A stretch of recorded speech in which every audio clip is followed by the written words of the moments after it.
me and Niall Horan were writing a song, and he literally just texted me and was like, "Can you think of an idea for a chorus for this song?" It's the Radio X Evening Show with me, George Godfrey, and very pleased to say welcome to the show tonight, Dermot Kennedy. How you doing? Thank you. I'm good. How are you? I'm really well, mate. How's your day been so far as we continue this weird world of lockdown? Great. Yeah, I was working with my vocal coach today, so it was like a semi-normal day and felt like I was kind of back at work. But yeah, no, I'm the same as anybody for the most part. I've just been tucked away at home writing and trying to make myself be just creative and just be proactive in doing it. How does that work with a vocal coach? Are you doing it like this, or are you able to see each other now? We did one today was our first real life lesson, but for the last however long, the last few months, we've been doing just FaceTime, which is tough because so much of what you do when you're singing is physical, and she cannot tell. Like a problem Sure. I had in the past was like tension building up here, and she can't see that over Of course, FaceTime. yeah. So it made a big difference today. Yeah, yeah. Nice. I'm trying to make sure I can sing like properly before I'm allowed tour again, and it saves a lot of hassle. Yeah, smart man. Well, we are sort of moving into this new phase of lockdown, and I did want to ask: is there anything of lockdown life that you're going to miss as things sort of get back to normal? I mean, I am socially awkward at the best of times, you know what I mean? Okay. And I would definitely consider myself an introvert. And so there seems to be like a mad rush to go to bars and pubs, whereas I actually am totally comfortable like being stuck at home. Like the things when it was like full on lockdown, the things I missed was like being able to go for a drive because in Ireland there was like a 5 kilometer radius that you had to stay inside. And so that was the type of stuff I missed. And also just knowing you can't is tough. That Yeah. kind of sucks. But anything I'll miss, I don't know. Yeah, like just in the last 2 to 3 years, I haven't really been home at all.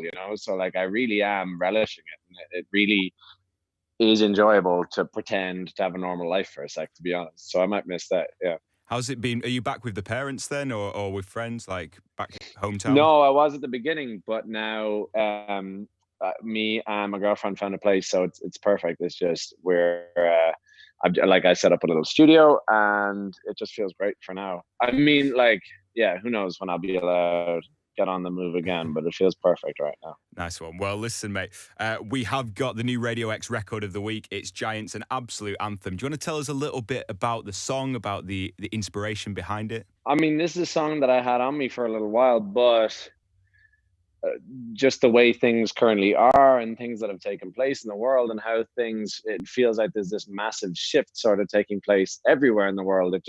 This song, so its meaning kind of grew and grew for me. And certainly now it feels like it's a delicate time to release music, right? Like you don't want to bring out something insipid and seem kind of tone deaf. You don't want people to think you're not thinking about things.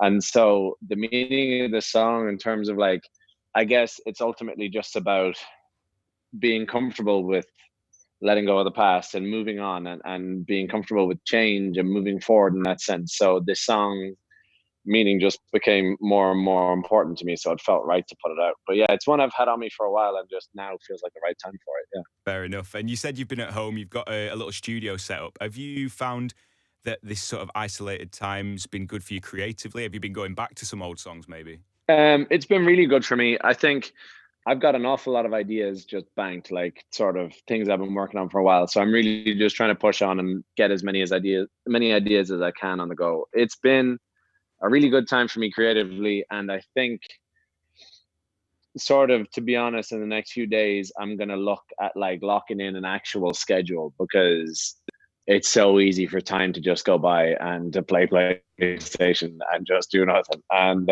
and so I think that's something. I think a routine works quite well for me. And honestly, I've been writing with people on FaceTime and Zoom, and that works really well for me. Like those short bursts of creativity where you write with somebody for a couple hours and then hang up and go and sit with it by yourself and think about it. That's really good for me. So strangely enough, this has actually been a good time for me. Yeah. Nice. Any names that you can mention that we might have heard of who you've been writing with? I've just been writing with like the core people I'm kind of usually writing with. I've been throwing ideas back and forth. There's a new rapper called I wouldn't even call him a rapper. It's like, because he's a beautiful singer as well. There's an artist called Rumor Okay, yeah. out in the US, and it's like, from what I can see, it's like a newish thing, but his songs are so good. And we've kind of been talking back and forth, and there's been ideas going back and forth. So I hope that's something we can kind of get going in the future, because I think he's a very exciting artist. I like that, the idea of like a musical pen pal. But it's crazy. It's Yeah. so cool because it makes it so easy. Like I had another day where me and Niall Horan were writing a song, and he literally just texted me and was like, "Can you think of an idea for a chorus for this song?" And I was sitting at the piano, so I did it, and I sent it back in a couple of minutes, and then the whole writing of the song took place over like WhatsApp audio Wow, fair. messages. Yeah. Yeah, and he texted me and he was like, "This is the weirdest way I've ever written a song." And I told him, I was like, I loved it. Like, because not with him, obviously, but certain studios, it can feel awkward, you know? And sometimes you feel like you're trying to write a song at the same time as you're trying to get to know somebody, and it can be quite tricky. So honestly, like, for the weirdo in me, I kind of love it. That's fair. That's cool. And looking ahead, because you've obviously had to reschedule some live dates. You've got Manchester, Victoria Warehouse. You've got Ali Pali in there, Glasgow Academy. These are all really big spaces, man. And I did want to ask, like, do you ever get nervous when you're stepping out onto those stages? I was thinking about this just yesterday. And I was thinking about, because the rerun of Adele at Glastonbury was on. And I was thinking about the fact that I saw someone who wrote about it, and they had seen her on her way to the stage, and they said she was so nervous. And I was watching it, and I was just like, why should she be nervous? You know, like, it's, and not in a like cocky way on my behalf, because I get nervous, but like, just when you see someone do it like that, it's just like, that's what she does, right? Like, she's not gonna, like, she's never gonna sing poorly, or like Adele won't get it wrong. So Yeah. to me, it just kind of seems interesting. Like, why would she feel nervous of all people? And so then I think that kind of works for me too. I feel most comfortable when I'm playing shows. And so I rarely get nervous, honestly.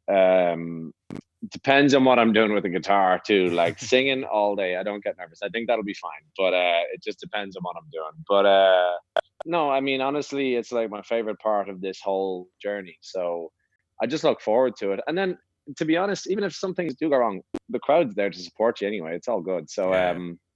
so no, I don't get nervous generally. There's been the odd time, but even I wouldn't even call it nerves. It's just generally sort of some sort of adrenaline and a second excitement to do stuff. But thankfully, don't get nervous. No. Do you think that comes from your background of busking? Like, I'd imagine you've got to get a pretty thick skin being out there on the For streets. Playing. sure. Yeah. I think, like, it's funny because we played a festival in Ireland last year, and I think there was like 40,000 people. I don't know, there was thousands and thousands. Like, it's the biggest crowd I've ever played in my life, and I honestly wasn't nervous at all. Like, it was thrilling, but I wasn't like worried, and it felt like it made sense, which was a beautiful thing. And but then I remember we played a show in LA in the Troubadour. Like, I think it was only the second show we played in LA, and there was loads of industry there, and it's a really small room, and it's super intimate, and I was definitely nervous that night. And we had a couple of technical things go wrong, and like, that's what catches me out. Like, if there's unexpected things and you have to adapt, Yeah, like, while you're on stage, that was messing me up. And nowadays I'd be comfortable, you just deal with it. And honestly, I'm most nervous in between songs. The songs are when I'm comfortable, but like, it's the chat. and I'm better at it now, but the chat used to kill me. Yeah, the chat used to keep me up at night, honestly. It's like, yeah, and it's enjoyable now, it really is, but it used to be the only thing that got me. Like, the songs were when I could kind of close my eyes and fade away, and it would all, they'd like be the thing I always dreamed of doing. But the chat can be tough. Yeah. Did you ever have like a little black book of one-liners or something?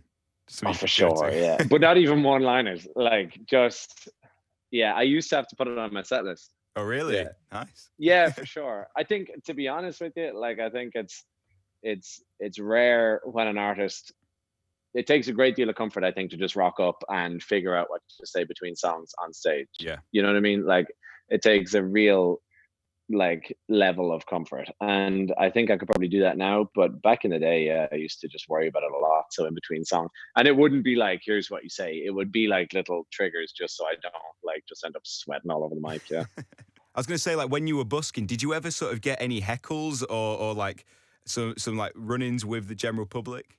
Yeah, for sure. Yeah, there was people. There was always things like there was one time this guy who was pretty hammered was trying to call his girlfriend who was like further down the street, and he took the mic off me while I was playing a song.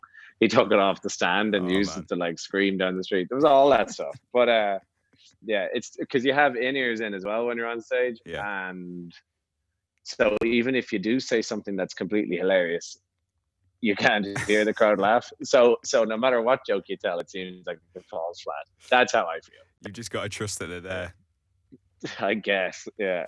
I did want to ask Dermot because we're seeing lots of smaller venues all around the UK and Ireland and all around the world, to be honest, just struggling for survival during lockdown. And how important are those sort of like 100, 200 cap venues to you when you were sort of developing and working your way up?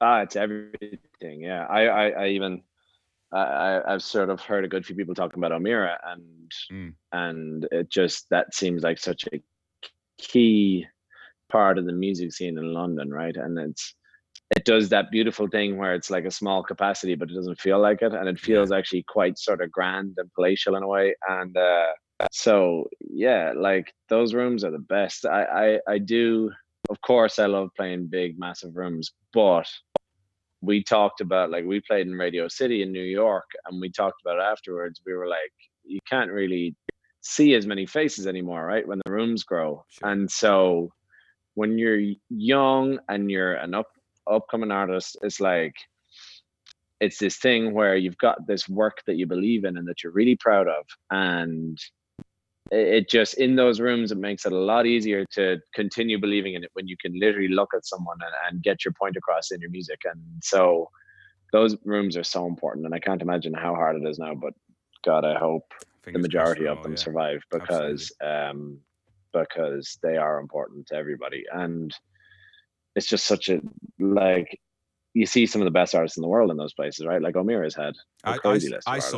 I saw Beck at O'Meara. Right. Like, Yeah, like and exactly. they can bring those kind of bands in, and also like an up and coming artist who's going to play to 200 people in there. Like you said, it's so important.